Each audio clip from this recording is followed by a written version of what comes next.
ketika dia beribadah itu dengan tidak mengenal kepada Allah, maka sama seperti dia mancing tak pakai umpan.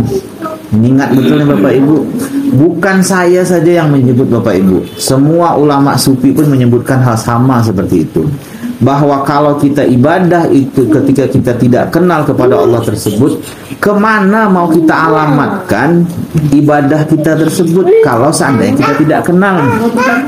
Logika sederhananya sajalah, misalnya ketika saya sebutkan, saya minta Bang Nopiar, saya bilang tolong antarkan buku ini ke Pak Ahmad. Saya bilang, di mana Pak Sabri? Itu yang ada di Panam. Kira-kira sampai tidak kitab ini kepada Pak Ahmad? Saya yakin tidak akan sampai. Kenapa? Karena Bang Nopiar tak kenal dengan Ahmad. Kalaupun Bang Nopiar paksakan untuk mengantar buku saya ini kepada Pak Ahmad, dia terpaksa harus tanya orang satu-satu. Data orang yang bernama Ahmad, dapat orang yang bernama Ahmad itu 1000. Lalu dapat 1000, tanya satu-satu. Kenal tidak dengan Pak Sabri? Tak kenal. Kenal tidak dengan Pak Sabri? Tak kenal. Sampai 1000, habis waktu 10 tahun, 15 tahun hanya ingin mengantar satu kitab saja. Kenapa? Apa masalahnya? Yaitu karena tidak kenal dengan Ahmad tersebut. Nah, tapi kalau seandainya saya bilang, Pak Nopiar tolong antarkan kitab ini dengan Pak Subagia, saya bilang, maka tidak butuh waktu lama pun kitab itu akan sampai ke tangan Pak Subagia. Kenapa? Karena Bang Nopiar kenal dengan Pak Subagia. Maka begitulah keadaan orang yang beribadah kepada Allah itu ketika dia kenal kepada Allah dengan tidak kenal kepada Allah Subhanahu wa taala. Maka itu kenal di sini sangat penting sekali Bapak Ibu. Nah, pada pertemuan kemarin ketika di rumah ketika kita Yasin Fadilat kemarin, saya membacakan satu ayat suci Al-Qur'an Bapak Ibu, dan ayat ini sering sekali kita dengar ketika orang naik khutbah di masjid atau khutbah Jumat tersebut, yaitu ya ayyuhallazina amanu ittaqullaha haqqa tuqatih wa la tamutunna illa wa antum muslimun. Wahai orang yang beriman, kata Allah, bertakwalah kepada Allah dengan sebenar-benar takwa kepadanya. Nah Bapak Ibu, maka kita akan tanya, orang yang sebenar-benar takwa itu seperti apa? Kalaulah seandainya kita hanya ikut jalan syariat saja, orang akan katakan orang yang bertakwa itu adalah menjalankan seluruh perintah Allah dan meninggalkan seluruh larangan Allah tersebut yang ada dalam Al-Quran tersebut, yang ada dalam hadis. Kalau kita tanya satu-satu yang di majelis kita ini, siapa yang sudah menjalankan seluruh perintah Al-Quran tersebut dari mulai surah Al-Fatihah sampai habis? Siapa yang sudah mengamalkan hadis Nabi yang anggaplah misalnya Kutubus Sittah saja 9 kitab tersebut, 9 kitab hadis tersebut, siapa yang sudahkah kita meninggalkan seluruh larangan Allah tersebut dari awal sampai akhir yang disebutkan dalam Al-Quran? Maka saya yakin jawabannya itu mungkin kita dari seluruh Al-Quran itu mungkin 10% pun mungkin belum tentu kita sanggup untuk melaksanakannya. 20% tak sanggup kita melaksanakan, bisa jadi. Di antara kita ini siapa yang pernah misalnya zikir dari maghrib, dari isya sampai subuh tidak tidur misalnya? Sudah ada atau tidak atau belum? Maka kalaulah kita ikut pahaman misalnya syariat saja, misalnya bahwa takwa itu yaitu mengerjakan seluruh perintah Allah dan meninggalkan seluruh larangan Allah tersebut, maka kita sesungguhnya tidak akan sanggup untuk sempurnanya. Maka itu orang hakikat lalu menyempurnakan takwa tersebut. Maka itu ketika disebutkan ya ayyuhallazina amanu ittaqullaha haqqa tuqatih, hai orang-orang yang beriman, bertakwalah kepada Allah dengan sebenar-benar takwa, maka orang hakikat menemukan bahwa orang yang sebenar-benar takwa itu adalah orang yang sebenarnya di ujung ayat itu disebutkan, yaitu muslimun tersebut. Siapa orang muslimun tersebut? Yaitu orang yang pasrah. Siapa orang yang pasrah tersebut? Orang yang berserah diri kepada Allah secara totalitas. Inilah yang dimaksudkan oleh Rasulullah SAW dalam hadisnya tersebut, yaitu mutu qabla anta mutu tersebut. Maka itu di ujung ayat tersebut, wala tamutunna illa wa antum muslimun. Kalau Bapak Ibu baca terjemahan ayat Al-Qur'annya, yaitu wala tamutunna illa wa antum muslimun, yaitu kata Allah, janganlah sekali-kali engkau mati terkecuali dalam keadaan beragama Islam. Itu terjemahan ayat Al-Qur'annya. Berarti kalau orang sudah bersyahadat, datang dia kepada Pak Kiai, dihadiri oleh orang ramai di masjid, lalu dia bersyahadat, asyhadu an la ilaha illallah wa asyhadu anna muhammadar rasulullah. Kalaulah seandainya orang hanya bergantung pada terjemah ini saja, yaitu janganlah engkau mati kata Allah melainkan dalam keadaan beragama Islam, maka ketika dia mengucapkan syahadat di ujung lidah lalu dia mati, dia masuk surga misalnya, maka itu masih tingkatan syariat. Maka itu orang hakikat lalu menganalisa, orang hakikat lalu mencari tahu, rupa-rupanya wala tamutunna illa wa antum muslimun tersebut, yaitu janganlah sekali-kali kamu mati melainkan setelah berserah diri kepada Allah secara totalitas. Bapak Ibu wajib mulai hidup ini. Jangan sampai nanti ketika kita mati tersebut baru kita mau berserah diri. Mulailah dari hidup inilah kita berserah diri kepada Allah secara totalitas. Kita serahkan diri kita ini totalitas kepada Allah tanpa ada sedikit pun yang tertinggal. Wajib itu Bapak Ibu, semasa kita masih hidup ini. Tapi ingat, setelah kita berserah diri, kita serahkan diri kita gitu kepada Allah secara totalitas, jangan kita ambil balik. Sebab kata orang Melayu, kalau kita ambil balik buruk sikuan. Bang Nopian misalnya ngasih baju ke saya, pakailah saya baju tersebut. Besok karena salah kasih baju, kasihnya baju warna putih sama terkasih baju yang mahal harganya 1 juta. Lalu kata Bang Nopian, aku mau ambil lagi baju tersebut. Oh, kalau diambil lagi baju tersebut buruk sikuan kata orang Melayu. Kalau mau juga diambil lagi, apa yang terjadi? Maka saya mungkin akan kecewa dari perilaku ketika diberi itu diambil balik. Sama juga dengan Allah tersebut, ketika kita serahkan diri kita ini kepada ruh, lalu pada hakikatnya kita menyerahkan diri kita itu kepada Allah, lalu kita ambil lagi dengan mengaku diri, maka buruk sikuan kita, maka sungguh malu kita di hadapan Tuhan tersebut. Maka itu Bapak Ibu, sekali mati selama-lamanya mati. Ingat nih Bapak Ibu, sekali kita serahkan diri kita ini kepada Tuhan, selama-lamanya jangan lagi kita ambil diri kita itu kepada Tuhan. Sekali mati, selama-lamanya kita mati. Tetapi mati dalam keadaan hidup. Ingat ya Bapak Ibu, mutu qabla anta mutu, matikan diri kamu sebelum diri kamu itu mati.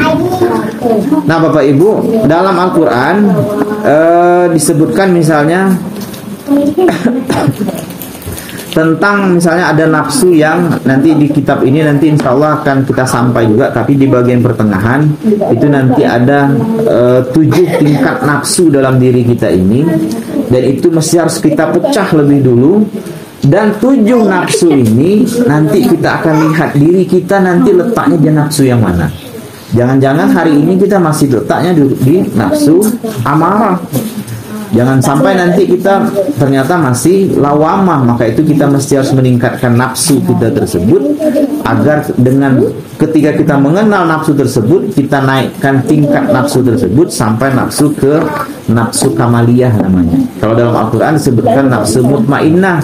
Maka itu misalnya dalam Al-Quran disebutkan, ya ayuhan nafsul mutmainnah, wahai jiwa yang tenang. Jiwa yang tenang itu adalah nafsu yang sudah diberikan rahmat oleh Allah tersebut. Jadi ketika bicara tentang kematian tersebut, maka Bapak Ibu mestilah wajib kita memulainya dengan paling tidak 2 kematian.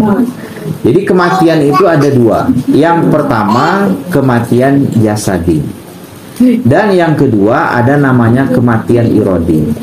Kematian jasadi ini kematian yang seluruh ruh kita itu lepas dari jasad kita. Nah ini nanti insya Allah kita akan sampai juga. Ruh yang ada di dalam diri kita ini tidak satu. Jadi ruh yang ada di dalam diri kita ini 9 wajahnya. Jadi nanti maka itu Bapak Ibu ketika tidur, maka para ulama menyebutkan kalau kita tidur itu ruh kita katanya pergi, tapi masih bernapas kita waktu ruh kita itu pergi tersebut. Maka yang pergi itu ruh yang mana dia yang pergi? Kalau ulama, sebagian ulama menyebutkan masih ada ketersambungan antara jasad dengan ruh tersebut. Dan itu betul juga. Jadi ada ruh kita itu misalnya dia masih ada yang tertinggal dalam diri kita tersebut, karena dia ada 9 wajah dalam berkenaan dengan ruh tersebut. Nah, ketika ruh itu lepas seluruhnya dari jasad kita tersebut, maka kita akan menemui namanya kematian jasadi. Tapi ingat Bapak Ibu, kematian jasadi ini meskipun matinya itu dalam keadaan Islam, matinya didoakan oleh anak kandungnya, matinya tersebut dikafankan, disolatkan di masjid, tapi kematian jasadi ini masih belum tentu kita selamat dari dosa-dosa tersebut. Kematian jasadi tersebut. Jadi meskipun misalnya matinya dalam KTP Islam, dimandikan oleh sanak keluarga, oleh anaknya sendiri, dikafankan, didoakan anak kandung, keluarga sanak famili, tetapi masih bisa saja matinya itu membawa dosa lahir. Kalau misalnya matinya ini mati jasadi. Dan alamat malangnya pula kalau seandainya mati jasadi tersebut membawa dosa batin. Tambah lebih malang lagi kita Bapak Ibu, sudahlah membawa dosa lahir, membawa pula dosa batin, maka celaka kita mati jasadi dalam keadaan tersebut. Maka itu Bapak Ibu, kematian jasadi ini sunnatullah. Kematian jasadi ini disebutkan dalam Al-Quran, yaitu kullu nafsin za'iqatul maut. Tiap-tiap yang bernyawa itu pasti dia akan menemui kematian. Berarti kita ini Bapak Ibu semuanya ini pasti nanti suatu saat nanti akan menemui kematian. Kenapa? Karena kita bernyawa, karena kita ada jiwa, ada nyawa, ada nafas. Maka pasti nanti kita akan menemui kematian jasadi tersebut. Tapi malangnya Bapak Ibu, kematian jasadi ini masih bisa membawa dosa lahir, dan lebih malang lagi kalau seandainya dibawa pula dosa batin. Lalu kematian kedua inilah sebenarnya kematian yang akan membawa keberuntungan. Apa dia? Kematian iradi. Apa itu iradi? Iradi itu artinya kehendak Bapak Ibu, iradat, yaitu iradi tersebut, yaitu kehendak. Kematian iradi ini yaitu mematikan kehendak atau mematikan keakuan diri kita tersebut. Nah ini Bapak Ibu, mematikan mengaku-ngaku, karena sebenarnya jangankan mengaku-ngaku, ada pun nanti kita ini tak ada Bapak Ibu. Jadi jangankan hendak mengaku kita ada pun kita ini tak ada. Maka itu nanti kalau Bapak Ibu baca nanti kitab ini, baca dengan berlahan. Jadi nanti setelah kita ijazahkan kitab ini, Bapak Ibu jangan tidak baca kitab ini. Bacalah, sempatkan 1 minggu itu, mungkin kalau tidak sempat 1 minggu itu baca berulang, mungkin ansur-ansur. 1 hari baca 5 halaman, pahami. 2 hari kedua baca 5 halaman lagi, pahami. Maka insya Allah Bapak Ibu akan menemukan nanti bahwa kenyataannya ketika nanti Bapak Ibu baca kitab ini, jangankan hendak mengaku Tuhan, karena orang sekarang banyak mengaku Tuhan. Jangankan hendak mengaku Tuhan, menjadi Tuhan, menjadi manusia pun kita tak sanggup, kita tak bisa. Jangankan hendak jadi Tuhan, karena orang belajar ma'rifah ini banyak juga mengaku Tuhan, dan itu banyak. Saya juga banyak kawan-kawan saya itu ketika ngaji ma'rifat itu, dia sudah mengaku di lidahnya, di lidah jasadnya ini, aku Tuhan, kata dia. Bahaya. Maka itu kalau Bapak Ibu baca kitab ini sampai habis nanti, maka Bapak Ibu akan menemukan jangankan hendak mengaku dan menjadi Tuhan, menjadi manusia pun kita tak sanggup Bapak Ibu. Jadi Bapak Ibu, inilah orang yang sungguh-sungguh beruntung tersebut dalam hidupnya, yaitu orang yang sudah menemukan kematian iradi sebelum kematian jasadi itu datang. Meskipun Bapak Ibu, meskipun diantara kita nanti matinya tertabrak mobil, meskipun matinya dibunuh orang, tapi kalau sudah mati iradi sebelumnya, sudah mati iradi lebih dulu sebelum kematian jasadi itu datang, matinya beruntung. Jangan pula kita anggap orang mati dibunuh itu matinya masuk neraka.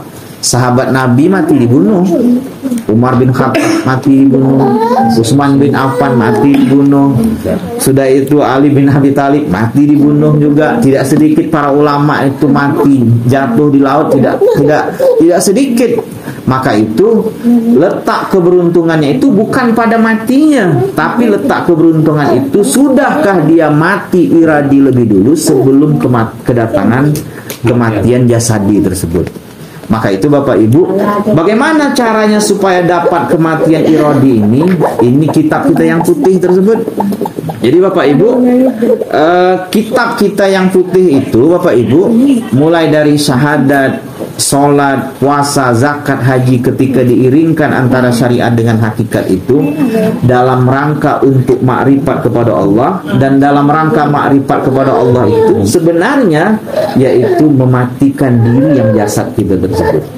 Coba Bapak Ibu bayangkan misalnya, ketika sholat saja yang kita bahas kemarin, waktu bentang sejadah tersebut masuk kaki kanan di sejadah tersebut, ketika mengucapkan Bismillah tersebut, maka Bapak Ibu sudah paham bahwa Bismillah tersebut jangan duduk lagi pada terjemahnya, tapi pada maknanya. Kalau pada terjemahnya kita masih tertipu Bapak Ibu dengan menyebut nama Allah yang Maha Pemurah lagi Maha Penyayang.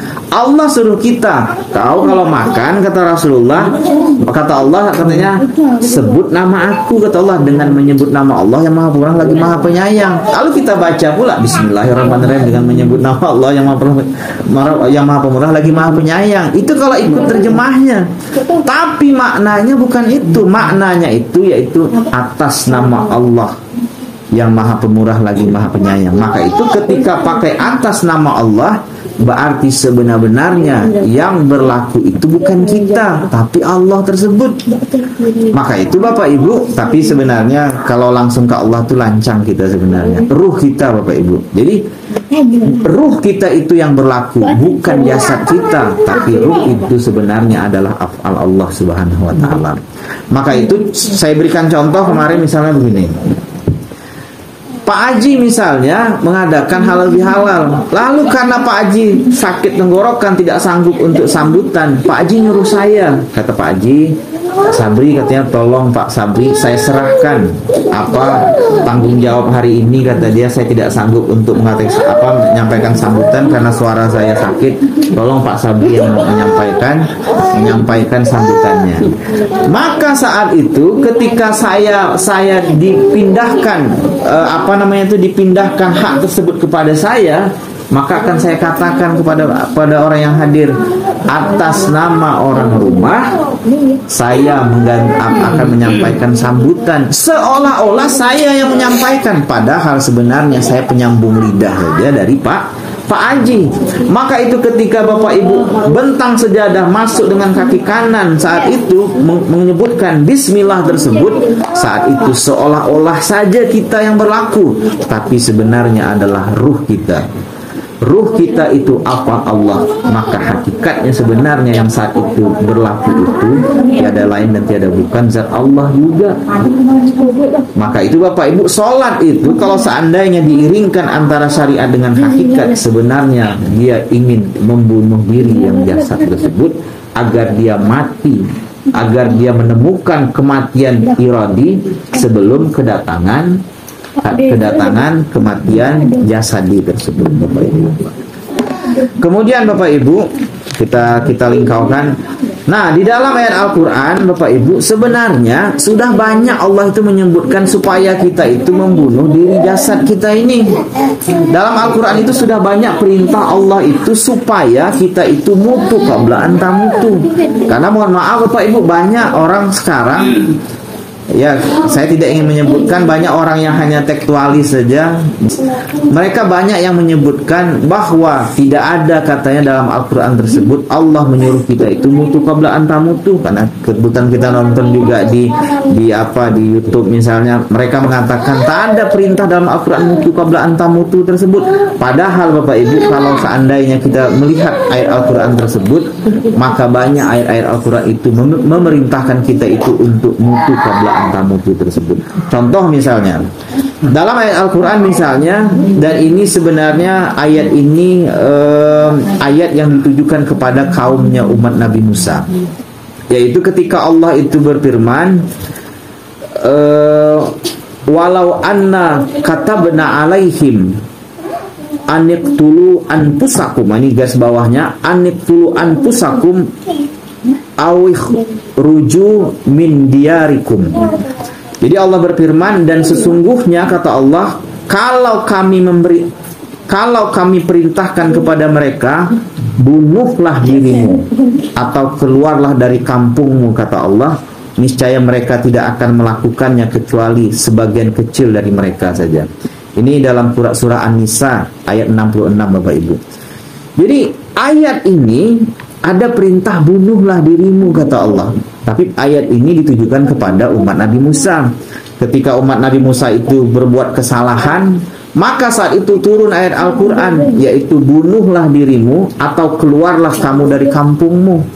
Tapi di ujung ayat tersebut Allah menyebutkan, tapi niscaya tidak banyak orang yang melakukan tersebut. Bagi orang yang tekstualis, yang hanya membaca Al-Quran itu dengan terjemah saja tanpa melihat makna di sebaliknya, mereka menganggap, oh kata dia, umat Nabi Musa itu kalau mau diterima tobatnya itu ya bunuh diri macam orang Jepang tersebut. Ambil samurai itu harakiri tersebut, tusuk jantungnya, mati. Kalau itulah yang kita lakukan, berarti hilang sifat Rahman Rahim Allah. Kalau kita disuruh Allah bunuh diri kita ini, diri jasad kita ini pakai benda tajam tersebut, hilanglah sifat Rahman Rahim Allah. Maka itu ayat Al-Quran itu tidak bisa kita pahami hanya dari sisi terjemahnya. Mesti wajib kita melihat dari sisi makna di sebaliknya. Maka itu perintah bunuhlah dirimu, ini bunuh diri yang mana? Perintah bunuh keakuan diri kita tersebut. Itulah sebenarnya kematian irodi tersebut. Lalu disebutkan, atau keluarlah kamu dari kampungmu. Kampung itu kampung yang mana? Apa kampung yang satu kampung itu ada kepala kampungnya, misalnya sini boleh ada kepala kampungnya, ada misalnya nanti penduduknya sana. Bukan kampung yang itu sebenarnya, tapi makna masuk. Tak apa pun lewat depan itu. Jadi yang dimaksud dalam keluarlah kamu dari kampungmu tersebut, yaitu kampung syariat tersebut, bahwa kita jangan sampai hanya duduk di kampung syariat, tapi mesti masuk di kampung hakikat tersebut, Bapak Ibu. Maka itu Bapak Ibu mesti harus ingat, ada 4 golongan atau 4 tingkatan dalam Islam itu, ada syariat, thorikat, hakikat, ma'rifat.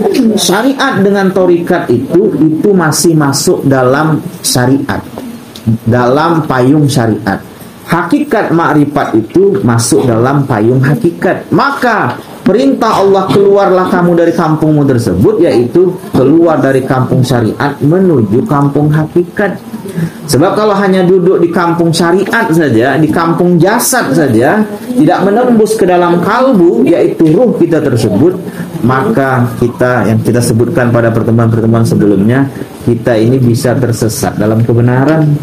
Jadi menganggap apa yang kita lakukan selama ini sudah benar, tapi sebenarnya kita masih tersesat, Bapak Ibu. Maka itu supaya kita jangan sampai tersesat, ayat Al-Quran pun sudah banyak menyebutkan, yaitu bunuhlah dirimu atau keluarlah kamu dari kampungmu. Tapi di dalam ayat itu Allah menyebutkan, niscaya mereka tidak akan melakukan kecuali sebagian kecil saja. Maka itu Bapak Ibu, orang ngaji ilmu hakikat ma'rifat itu tidak banyak. Mulai dari zaman Nabi sudah orang ngaji ilmu tauhid, ilmu tasawuf itu tidak banyak. Kalau ada misalnya orang bilang, oh kan Nabi tidak pernah mengajarkan ilmu tauhid, tidak pernah mengajarkan ilmu tasawuf, yang dia pakai ilmu tajwid itu pun di zaman Nabi pun tak ada. Tajwid tak ada dalam masa Nabi kalau dia mau jujur. Jadi yang diamalkan oleh Nabi itu sudah ada, tapi bangunan keilmuannya itu belum dibangun. Setelah jauh di belakang hari baru dibangun nama ilmunya, ilmu tauhid dan ilmu tasawuf. Tapi ajaran di dalamnya itu ajaran ilmu tauhid. 13 tahun Nabi di Mekah tersebut yang diajarkan itu makrifat, yang diajarkan itu tauhid untuk mengenal Allah tersebut. Ketika hijrah ke Madinah, barulah saat itu ada apa yang itu syariat tersebut atau ibadah tersebut, Bapak Ibu. Maka itu Bapak Ibu, ketahuilah Bapak Ibu, jangan sampai kita merasakan kematian jasadi tersebut sebelum merasakan kematian iradi tersebut, yaitu mati sebelum mati tersebut. Inilah sebenarnya yang dimaksud tadi, yaitu bunuhlah dirimu tersebut. Nah Bapak Ibu, maka itu Bapak Ibu, saya berazam betul kepada Bapak Ibu, khususnya kitab ini dan juga kitab putih yang kemarin. Maka selain kita ngaji di majlis ini, karena ngaji di majlis ini juga tidak bisa seutuhnya memberikan kepuasan kepada kita. Pertama, kadang-kadang kita datang sini mungkin dalam keadaan capek juga ada, mungkin ada yang bekerja 1 harian, macam-macam lah. Jadi tidak bisa menangkap seutuhnya. Saya itu mengajarnya tidak bisa seutuhnya mengajarkan sampai seluruh kitab yang dibacakan, karena kalau seandainya kitabnya seluruhnya dibacakan, maka bertahun-tahun pula kita mengajinya. Maka kita ambil poin-poin pentingnya, lalu Bapak Ibu bacalah di rumah kitab ini. Karena Bapak Ibu, kitab yang putih itu saya ingin ingatkan kembali bahwa kitab yang putih itu pada hakikatnya mengantarkan kita untuk ma'rifat, yaitu dengan bunuhlah dirimu tersebut atau mutu qabla antamutu tersebut. Mulai dari syahadat sampai sholat, puasa, zakat, haji, seluruhnya kalau diiringkan, maka pada hakikatnya kita menghilangkan keakuan diri kita tersebut. Sehingga ketika kita ibadah sholat tersebut, sebenarnya kita ibadah sholat tersebut dalam rangka kematian iradi. Ketika Bapak Ibu puasa tersebut, itu juga kematian iradi. Ketika Bapak Ibu mengeluarkan zakat, itu juga kematian iradi. Itu juga sebenarnya membunuh diri kita yang jasad. Ketika Bapak Ibu pergi haji dan umrah, itu juga sebenarnya dalam rangka mematikan diri yang jasad tersebut, yaitu kematian iradi tersebut. Maka itu kalau itu dapat kita lakukan, maka beruntunglah hidup kita Bapak Ibu. Jadi kalau mampu kita sudah merasakan, meyakini, lalu melaksanakan dalam hidup, yaitu kematian iradi tersebut, maka selamatlah hidup kita tersebut. Nah, kemudian sedikit Bapak Ibu, dan ini sebenarnya sudah disinggung juga di majelis kita di Yasinan juga sudah disinggung. Nah, kalau di halaman 18 kitab ini Bapak Ibu, itu ada judulnya tentang tersesat dalam kebenaran. Nah, di sini nanti masuknya itu adalah di cerita tentang syirik yang 3 kemarin, yaitu syirik jali, syirik kopi, dan syirik khafiyul khafi. Tapi nanti di kitab ini akan lebih fokusnya pada syirik khafiyul khafi. Karena syirik jali mungkin kita sudah tidak buat. Kalau kita duduk mengaji begini, syirik kopi itu pun berangsur nanti akan terkikis ya. Tapi yang ketiga ini yang paling parah, yang paling banyak menjangkiti diri orang. Bukan saja orang yang ingkar, tapi orang yang alim. Nanti Bapak Ibu akan ketemu nanti. Ada orang, ya saya mau menyebutkan nanti banyak orang tersinggung nanti, karena ini ada YouTube-nya. Ada YouTube-nya. Nanti Bapak Ibu bacalah nanti kitab ini, tapi nanti di kajian kita akan kita ulang-ulang. Kita akan mampu melihat nanti ada orangnya alimnya luar biasa, pakai bolangnya besar misalnya. Sudah itu kalau hitung zahirnya dia sudah selamat. Tapi ketika kita timbang dengan batin, kita timbang dengan ilmu hakikat, ternyata masih tersangkut dengan syirik khafiyul khafi tersebut.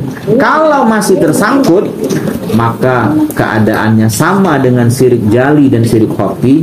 Allah tidak akan ampuni kalau dia mati membawa dosa syirik tersebut. Tak usah jauh-jauh Bapak Ibu, yang kita sebutkan waktu di rumah Bang Nopiar tersebut, Azazil tersebut. Azazil tersebut, mana hebat Azazil? Kumpulkan kiai-kiai sekarang yang luar biasa tersebut, bandingkan dengan Azazil, itu masih kalah dengan Azazil. Apa tak kalah?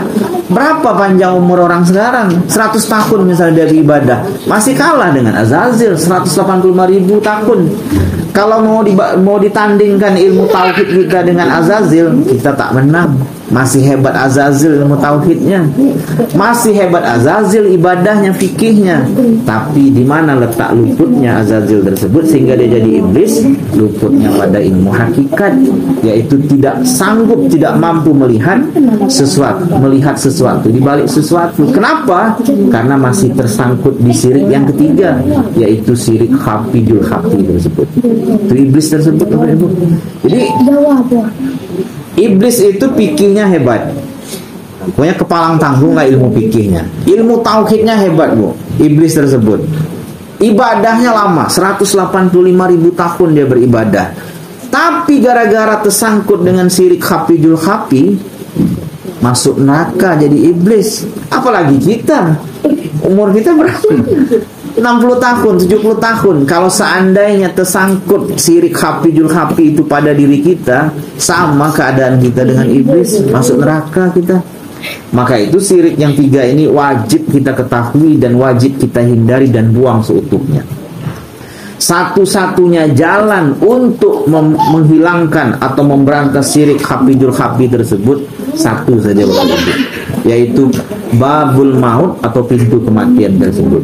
Nah, itulah yang kita pelajari dari awal di kitab puting tersebut sampai sekarang. Kitab yang merah ini itu juga dalam rangka untuk menuju kepada babul maut tersebut, pintu kematian tersebut, tapi matinya sebelum kematian jasadi tersebut, Bapak Ibu. Dan Bapak Ibu, banyak sekali ayat-ayat yang menyebutkan di dalam Al-Quran dan hadis Nabi. Misalnya ini, kalau misalnya kita sebut dalam kitab ini, dalam hadis riwayat Muslim misalnya, Allah sendiri menyebutkan, aku adalah zat yang paling tidak butuh terhadap sekutu. Barang siapa yang beramal dengan menyekutukan zat selain aku, niscaya aku akan telantarkan dia dalam kesyirikan. Ini hadisnya. Kalau dalam ayatnya juga banyak sekali, Bapak Ibu, ayat-ayat yang berkenaan dengan ini, yaitu Allah itu tidak akan mengampuni dosa syirik tersebut, tetapi dia mengampuni seluruh dosa yang ada. Maka itu kalau kita tahu begitu, maka dosa syirik ini saja yang kita jaga. Dosa yang lain kita tak buat. Kalau terbuat pun kita tobat, Allah ampuni. Tapi kalau dosa syirik itu kita buat, mati membawa dosa syirik tersebut, alamatlah sudah, ada tempatnya sudah, yang Allah sudah nyatakan dalam Al-Quran, tempatnya neraka. Maka itu mesti harus hati-hati, Bapak Ibu. Jangan merasa, oh aku ini hebat, aku ini pintar, aku ini kaya, akulah yang punya pangkat. Oh, jangan, buang seluruhnya. Kalau itu ada, masih tersangkut kita dengan syirik khafi dan syirik khafiyul khafi. Jangan sampai ada kita nih mentang-mentang kita dokter, aku kata dia banyak betul dah ngabiskan duit dokter nih, kau pula mau belajar ilmu ini katanya bayar dulu. Kalau itu ada, berarti kita merasa punya kuasa, punya kudrat, punya iradat, berarti jadi Tuhan kita.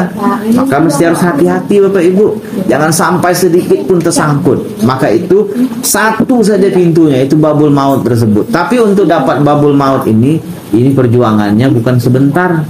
Untuk menembus babul maut itu, pintu kematian itu bukan sebentar.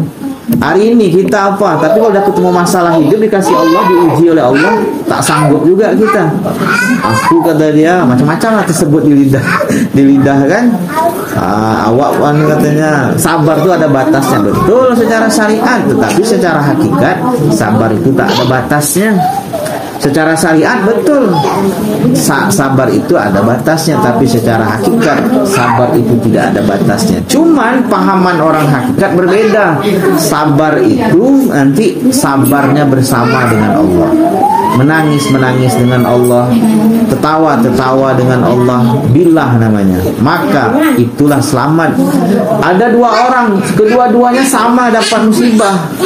Yang satu orang syariat, sudah kepalang tanggung menuntut ilmu di 7 benua, ketemu macam-macam kiai, macam-macam syekh sudah, lalu merasa punya ilmu. Yang satu ilmunya sedikit tapi sudah serahkan dirinya kepada Allah seutuhnya. Yang satu ketika dapat musibah merasa mampu untuk menahan musibah tersebut dengan sabar, dengan ilmu yang dia punya. Yang satu mampu menahan sabar tapi dengan Tuhan, menderita dengan Tuhan, menangis dengan Tuhan, gembira dengan Tuhan, kata dia. Maka orang yang ini masuk neraka. Dan syariat tadi yang ilmunya banyak tadi nih, orang yang ilmunya sedikit tapi sudah diserahkan dirinya seutuhnya kepada Allah. Kalau menangis dengan Allah, kalau gembira dengan Allah, yang ini yang selamat. Kenapa? Karena ini sudah billah bersama dengan Allah. Ini punya ilmu tapi tertutup dengan Allah. Maka itu Bapak Ibu, syirik yang ini nanti yang akan lebih banyak kita pelajari. Ini hampir 50 halaman membahas tentang syirik khafiyul khafi tersebut. Nanti saya akan, karena yang syirik khafiyul khafi ini Bapak Ibu, ini akan memutar kepala kita nih. Saya untuk memahami syirik khafiyul khafi ini Bapak Ibu, baca kitab yang lain dari para guru-guru tersebut. Itu baca kitab itu berulang-ulang, pusing kepala saya dibuatnya. Karena kelak-keloknya tersebut, kalau ini jadi Tuhan lah kita, katanya macam-macam disebutkan dalam kitab tersebut. Tapi saya dapat kesimpulannya akhirnya saya letak dalam kitab ini. Jadi syirik khafiyul khafi ini akan lebih kita kenali, jangan sampai itu tersangkut dalam diri kita. Kalau tersangkut juga Bapak Ibu, maka tidak selamat hidup kita. Maka itu kita ngaji ini dalam rangka untuk supaya menembus babul maut tersebut, yaitu pintu kematian tersebut. Bapak Ibu yang saya muliakan, mungkin inilah Bapak Ibu pertemuan kita pada malam hari ini, karena kita setelah ini akan ada ijazah kitab ini, dan ijazah kitab ini pun juga mungkin akan butuh waktu juga. Maka Bapak Ibu, sesuai dengan yang tadi yang saya sebutkan tadi, jadi malam minggu insya Allah kita akan terus melanjutkan kitab yang merah ini, yaitu Membujur Lalu Melintang Patah, jaya di dunia, sempurna di akhirat. Jaya di dunia ini mampu mendapatkan kematian iradi, sempurna di akhirat tersebut, yaitu maka duduklah kita di kedudukan hamba Allah hamba tersebut Bapak Ibu. Baiklah Bapak Ibu, mungkin inilah yang dapat kami sampaikan pada kesempatan kali ini. Mohon maaf, mohon dihalalkan. Assalamualaikum warahmatullahi wabarakatuh. Waalaikumsalam warahmatullahi wabarakatuh. Allahumma salli wa sallim ala sayyidina Muhammadin sahibil bushra, salatan tubashshiruna biha wa ahlana